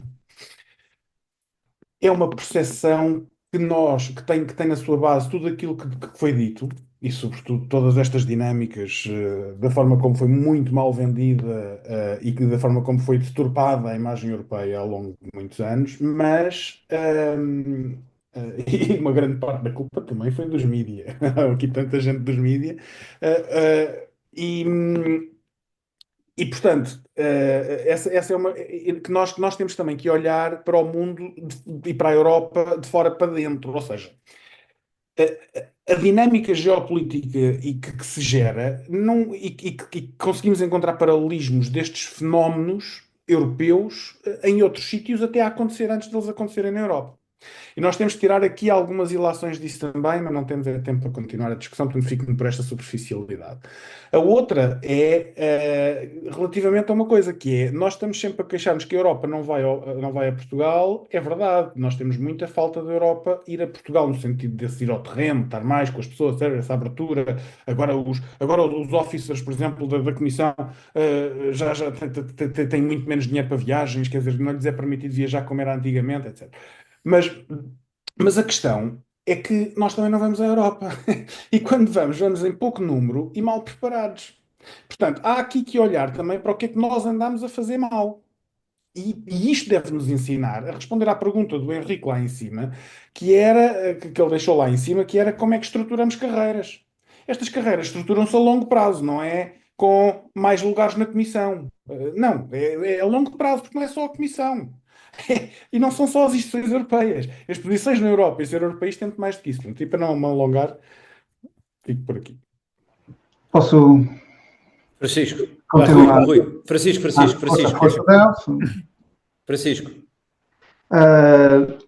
Eu acho que bem, temos aqui mais várias horas de conversa. Acho que o Ricardo agora disse algo muito importante, que é a proposta de distância, das distâncias.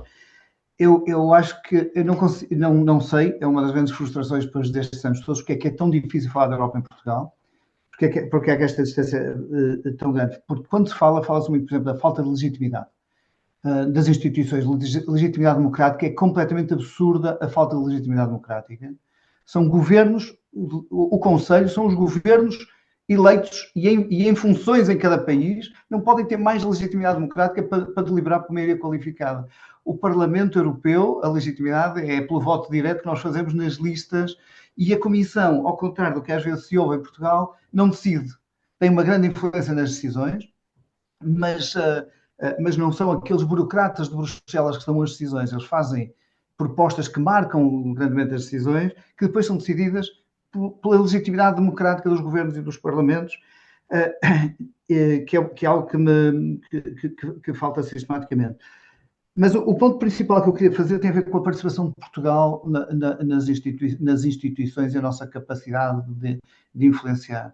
Porque realmente a Europa desapareceu para lá dos fundos e para lá dos dinheiros que vêm agora pelo horizonte, foi o Horizonte 2020, o Horizonte da Europa, que felizmente começamos a ter uma grande participação. Eu, quando participei, como há um bocado dizia, fiz a negociação do 14-20, uma das dúvidas que tínhamos era quanto dinheiro é que nós íamos conseguir buscar algo que, no fundo, Portugal contribuía com 1,7% do orçamento. O orçamento não é todo gratuito. Íamos alguma vez buscar 1,7%, fomos buscar muito mais que isso. Ou seja, temos alguma capacidade de participar, mas só temos se houver muito mais participação. Quando estava na Reper, quando estava no gabinete, que são os lugares mais políticos, foram muito poucas as instituições que nos chegaram, e muitas vezes chegaram quando aparecia na televisão empresas preocupadas com o impacto da legislação europeia, quando aparecia na televisão que o Parlamento Europeu tinha decidido algo. Já estamos 2 anos e meio, 3 anos atrasados no processo de interferência, não preciso explicar isto aqui ao Henrique, que é o trabalho do Henrique, mas tive 5 anos no gabinete e foram relativamente poucos, mesmo os autarcas vieram, algumas regiões vieram ao gabinete, alguns autarcas vieram aos gabinetes, alguns líderes regionais, bem, os nacionais certamente, mas a distância que as pessoas ainda sentem, mesmo a comissária indo às regiões todas e lembrando que venham a Bruxelas, há essa dificuldade. A apresentação em Lisboa tenta ultrapassar isso, mas sempre que se tenta ir às universidades apresentar a Europa, é muito difícil encontrar portas de entrada. Aos liceus é difícil encontrar portas de entrada e por isso é difícil explicar às pessoas o que é que é a Europa. Agora, Portugal tem tido um papel muito influente, acima, se calhar, do que se esperaria. Primeiro porque tem uma longa tradição diplomática, com uma diplomacia extremamente forte, que resulta de 600 anos, de muito mais. Vamos voltar a 1385 e resulta de muitas centenas de anos de interação com o mundo. Temos uma compreensão do mundo muito diferente, muito mais ampla, e temos, de facto, tido gente muito empenhada nas instituições. Mas precisamos ser muito mais institucionais em trazer as posições portuguesas, em trazer as posições das empresas portuguesas. As pessoas que lá estão têm uma influência individual, coletiva, mas precisamos de ter mais gente. Durante muitos anos, só para terminar, abandonámos os cargos, a entrada, o novo português a entrar para as instituições. Temos um buraco entre os que se reformaram ou estão a reformar e os mais recentes, porque não se entra para as instituições porque queremos entrar para as instituições e vamos fazer um teste. É preciso preparar as pessoas. Isto há um processo de aproximação que, felizmente, os últimos vários secretários de Estado, desde a Margarida Marques até os últimos 3 secretários de Estado, tem havido um trabalho a fazer junto às instituições que demora muitos anos a recuperar, que é começar com os Blue Book, que é a porta de entrada, com a participação nas instituições que estão em Bruxelas, que traz pessoas que depois podem entrar nas instituições europeias, que chegam a Bruxelas através de outras instituições, mas há um trabalho muito grande a fazer com as pessoas que podem apoiar quem se quer aproximar de Bruxelas, e a distância que por vezes há faz com que estejamos a limitar essa capacidade. Não fui muito estruturado, porque tinha imenso mais para dizer, mas queria deixar essas duas coisas. Há uma legitimidade que é negada frequentemente nas instituições públicas. Há a tradicional, as vitórias são nacionais, as derrotas são na europeia, mas depois há um elemento que é, mesmo os que questionam a Europa, cada vez que há uma crise, pede-se mais da Europa. A Europa não pode ter mais dinheiro porque é tudo para a burocracia, o que não é verdade, mas quando é preciso mais, quando temos qualquer crise, foi a Rússia, foi o Covid, foi a crise financeira, foi a crise soberana, foi a crise comercial de 2009, é sempre a Europa, porque é a forma que temos de agregar estes pequenos países que nós somos todos, a Alemanha, a França, são pequenos países no contexto global. E de facto, eu não sei se sou federalista, já fui mais federalista do que sou, mas sou um profundo crente numa maior integração, em que Portugal tem que participar com pessoas que estejam presentes em todos os níveis das instituições, que é a única forma de fazermos passar a nossa visão do mundo e passarmos as preocupações nacionais e alterar. Temos muito mais influência na decisão política do que tem sido admitido. Henrique, só 2 ou 3 notas também muito rápidas da minha parte. Peço desculpa. Não, Francisca, avança. Eu posso ficar para depois. Não, Rui, se quiseres. Não. Eu também enfim. Não, força, Patrícia. Não, eu fico. É para depois. Bom, então só 2 ou 3 notas. Sobre a questão dos países grandes, dos países pequenos e de haver agendas, enfim, que se vão de alguma forma impondo e por aí afora. Como referiu a certa altura aí um colega. É verdade, isso é verdade que sim, e isso é uma coisa que neste momento é absolutamente notória. Ele referiu, digamos, o momento da Troika e o momento em que, digamos, houve ali um conjunto digamos, de anátemas que foram lançadas um bocadinho sobre os países do sul da Europa e por aí afora, isso é verdade. Mas eu acho que aqui a questão das agendas e das agendas que não nos são, digamos, favoráveis, ou não é que não sejam favoráveis, é que de alguma forma, digamos, desequilibram aquilo que são os nossos interesses digamos, estáveis, não é? E que têm a ver sobretudo com a nossa ligação ao Sul global, à África, mas também à América Latina.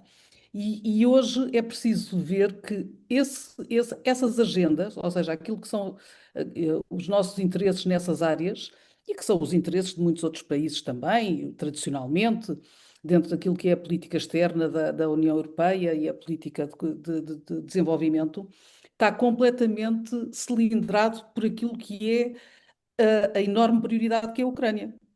E, portanto, a Ucrânia, quando surge o tema Ucrânia e a guerra, isso é uma coisa que, digamos, quase que apaga todo o resto das outras agendas. Ou seja, hoje em dia, tirando os grupos específicos da África e por aí afora, mas, por exemplo, nos grupos em que eu participo e que de alguma forma tratam todos os países e as regiões de uma forma mais ou menos horizontal, o tema, a agenda é completamente dominada pela Ucrânia, pelos países da vizinhança leste e por aquilo que é, digamos, o fenómeno e o facto da guerra na Ucrânia, que já, enfim, dura há bastante tempo. Mas isso teve como um efeito que foi ofuscar todas as outras agendas. As outras agendas desapareceram, ou seja, hoje em dia é preciso os Estados-membros concertarem-se para aqueles que a África é, por exemplo, uma prioridade, para que a África seja falada, para que esteja na agenda, para dizer o nome, para dizer África. E eu acho que isso é algo que nós temos de estar particularmente atentos.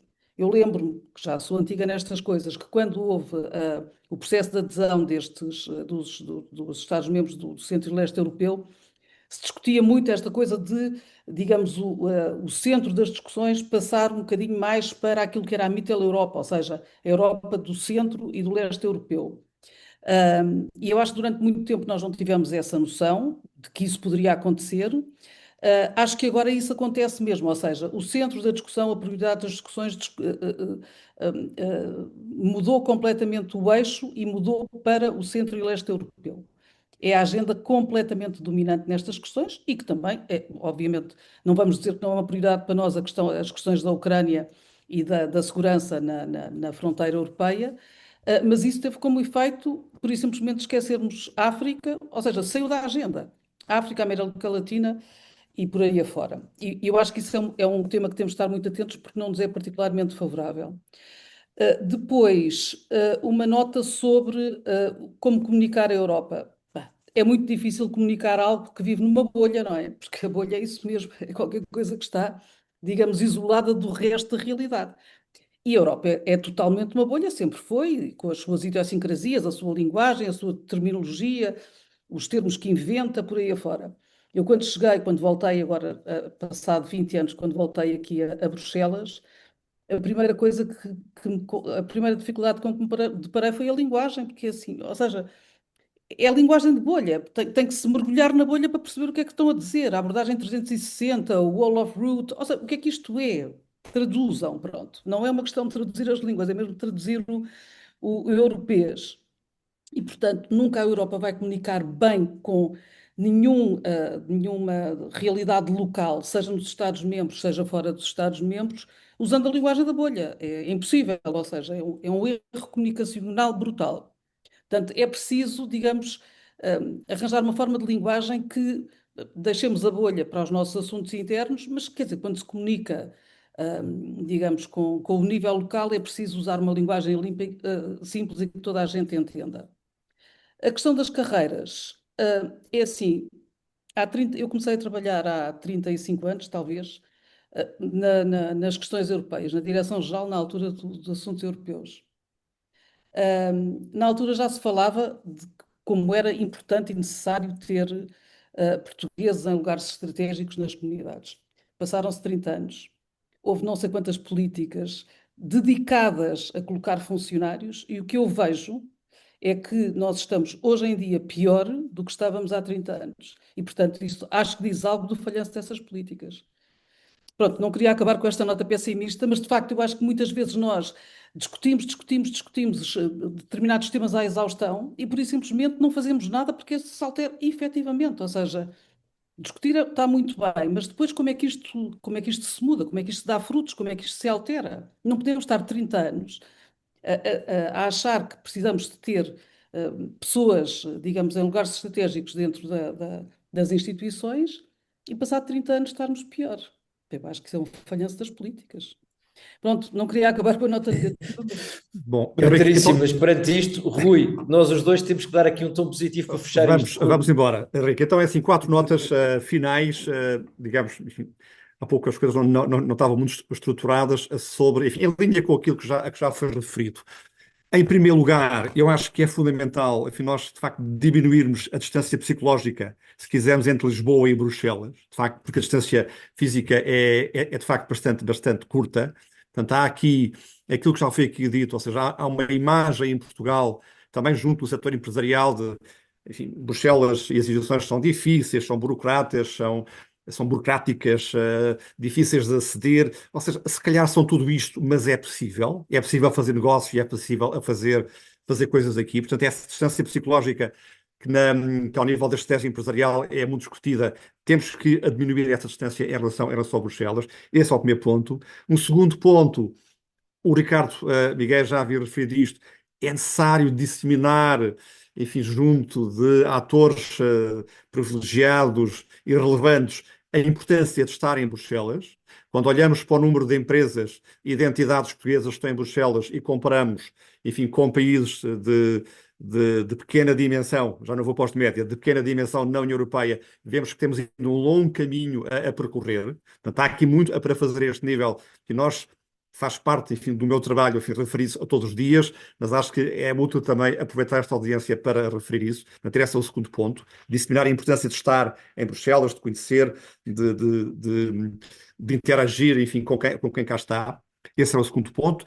Um terceiro ponto, também já foi referido, enfim, por alguns dos colegas, é fundamental disseminar mais, divulgar mais aquilo que são as políticas europeias. O impacto que essas políticas têm em Portugal junto de empresas, junto de famílias, mas junto das empresas, que é aquilo, enfim, com mais trabalho, com aquilo com mais trabalho aqui em Bruxelas. Portanto, é fundamental isso. E é fundamental também, enfim, não só nessa fase de divulgação, mas também numa fase mais prévia, ou seja, conhecer, enfim, o que é que está a ser discutido ao nível das três instituições europeias e o impacto que vai ter em Portugal. Portanto, acho que é um trabalho fundamental que tem que ser feito, continuar a ser feito de uma forma mais persistente, e que envolve empresas, ações empresariais portuguesas. Essa era a terceira nota. E depois uma última nota, esta mais bilateral, porque aqui, enfim, o meu trabalho é sobretudo bilateral. Eu acho que é importante em Portugal nós fazemos um benchmarking mais cuidadoso enfim, dinâmico, se quiser, daquilo que está a acontecer aqui nesta região do Benelux. Eu acho que é a forma como estas três economias se têm estado a inserir na economia internacional, neste período muito conturbado em termos políticos e em termos económicos, e até as escolhas que estão a fazer, e são escolhas, ou seja, que estão a fazer do ponto de vista de quais são os setores prioritários para o seu desenvolvimento. Ou seja, estão a fazer escolhas com base nos recursos que têm, e até, em alguns casos, quais são os parceiros prioritários para o seu desenvolvimento. Acho que aquilo que está aqui a ser feito nos Países Baixos, na Bélgica, também no Luxemburgo, eu acho que seria um benchmark interessante, enfim, para empresas e entidades portuguesas. Nós fazemos-lo com atenção, tentamos a divulgar, mas acho que pode também ser aqui feito mais, enfim, por alguns parceiros, porque de facto é interessante como é que países da dimensão da nossa estão nesta altura a posicionar num contexto difícil, adverso, complicado, e onde estão a fazer escolhas em termos de desenvolvimento que vão ter impacto a médio e longo prazo, escolhas em termos de mercados prioritários, países prioritários para fazer negócios, para fazer a cooperação, para fazer parcerias. Portanto, estas 4 notas, Henrique, que gostaria de terminar, acho que são notas positivas, portanto, em linha com aquilo que temos vindo a discutir esta tarde e esta noite. Obrigado. Diria que sim, e diria que a Patrícia, no fundo, nos desafiou, não foi propriamente desmoralizadora, foi desafiante. Portanto, não diria o contrário. Bom, para fechar da minha parte, eu vou resumir aquilo que penso sobre aquilo que tivemos aqui muito a falar nesta reta final, que eu acho que nós precisamos mentalmente de passar de bons alunos a acionistas. Eu acho que nós interiorizamos demasiado tempo a ideia do bom aluno. E nós temos que assumir que somos parte, participamos neste processo e, portanto, umas vezes ganharemos, outras perderemos, mas temos interesses e temos que participar nesse jogo. Há uma coisa curiosa, eu não vou entrar no tema das carreiras, podia entrar aqui, tinha alguns comentários, mas posso-vos dar nota de outra coisa. Quando eu vim para Bruxelas a trabalhar em Public Affairs, portugueses em Bruxelas a trabalhar em Public Affairs, íamos almoçar juntos, éramos 6. Hoje em dia, se nos juntarmos, somos mais de 20. Não é só porque há pessoas a trabalharem comigo, é também porque há muitos portugueses hoje em dia em associações europeias, em outras consultoras internacionais, não estão necessariamente a trabalhar com mercados portugueses, mas estão a trabalhar em vários sítios. Isso é gente que mais tarde ou mais cedo vai parar à Comissão, vai parar ao Conselho, vai ao Parlamento. Portanto, há uma bolha de portugueses na bolha europeia maior do que havia, mais diversa. E eu acho que isso é útil a Portugal, porque é muitas vezes gente que traz a experiência portuguesa para várias conversas e, portanto, por essa via acho que há uma evolução também interessante. Há outra coisa que nós nos devemos lembrar, Patrícia, já agora, olhando para o que dizias sobre a África, eu estive em Lviv há 2 semanas e meia, o que é que foi, e uma das coisas que mais impressionaram sobre os ucranianos, foram várias, mas 2 delas ligadas com o que estavas a dizer. Uma é eles contarem que a certa altura perceberam que obviamente tinham um problema com a África, de explicar à África a importância da Ucrânia. Um dos temas era a história dos cereais e do pão, e rapidamente abrir uma pop-up store num país, já não lembro em que país em África, para mostrar como utilizavam os cereais ucranianos para fazer pão e a importância de poderem continuar a existir. Eu acho que se a União Europeia quisesse fazer uma pop-up store rapidamente num país qualquer em África para mostrar o valor de uma coisa qualquer europeia, ainda estaríamos a discutir o nome da Task Force que seria usada e se pertencia ao Serviço Europeu de Ação Externa ou à cooperação para fazer isso. E, portanto, nós temos que ser um bocadinho mais rápidos. Mas outra coisa curiosa é que é evidente que, por exemplo, Portugal tem para a Ucrânia um valor importantíssimo na sua relação com o Brasil. E a entrevista que o presidente da Ucrânia deu à RTP foi claramente pelos méritos da Cândida Pinto, mas foi também pelo facto de estar a dar uma entrevista a um canal que passa em África e passa no Brasil. E, portanto, isso não é irrelevante de todo para a nossa projeção internacional. E agora, duas últimas notas. A primeira é que os portugueses aqui em Bruxelas encontram-se às vezes, entre outras coisas, no chamado Portugal Network, que no fundo é um pretexto para nos encontrarmos para jantar pelo menos uma vez por ano, ou de 9 em 9 meses, ou coisa que o valha. E o próximo, isto é a informação ainda privilegiada de quem está aqui, porque ainda não começou a ser divulgado, mas o próximo será dia 14 de outubro, e o convidado, temos sempre um convidado de honra, e o convidado de honra desta vez, depois de termos tido a Comissária Europeia Portuguesa, vamos ter o Presidente do Conselho Europeu, António Costa, a jantar connosco no dia 14. Portanto, é o próximo evento Portugal Network, e esse posso fazer publicidade, embora seja um dos promotores, é uma coisa aberta, portanto não me fica mal fazer essa publicidade aqui. E a outra coisa é desafiar quem vem a Bruxelas nas próximas vezes, já que estávamos em sugestões gastronómicas, não é bem de qualidade gastronómica esta, não é com qualidade gastronómica, mas eu acho que quem passar a uma quinta-feira pela Place Lux, em frente ao Parlamento, ficará com uma noção completamente diferente do que é a política europeia, é muito mais inebriante, talvez possa ser a palavra, e muito mais jovem, mas talvez não seja desagradável ter essa experiência. E com esta nota de mais ligeira, Jaime, por o meu lado está Não, terminado. eu só quero agradecer ao Henrique, para todos, fecharmos. dar nota de que estas sessões são gravadas, e eu sei que as gravações são sempre vistas por muita gente, portanto aqueles que não puderam estar na sessão, por qualquer motivo, terão acesso à gravação e, portanto, a mensagem que aqui foi passada terá, obviamente, uma escala muito maior. Muito obrigado a todos e continuamos na nossa agenda de partilha de conhecimento. Muito obrigado, está bem? Obrigado. Beijinho para a audiência, um abraço a todos. Está? Obrigado. A todos. Deus, boa noite.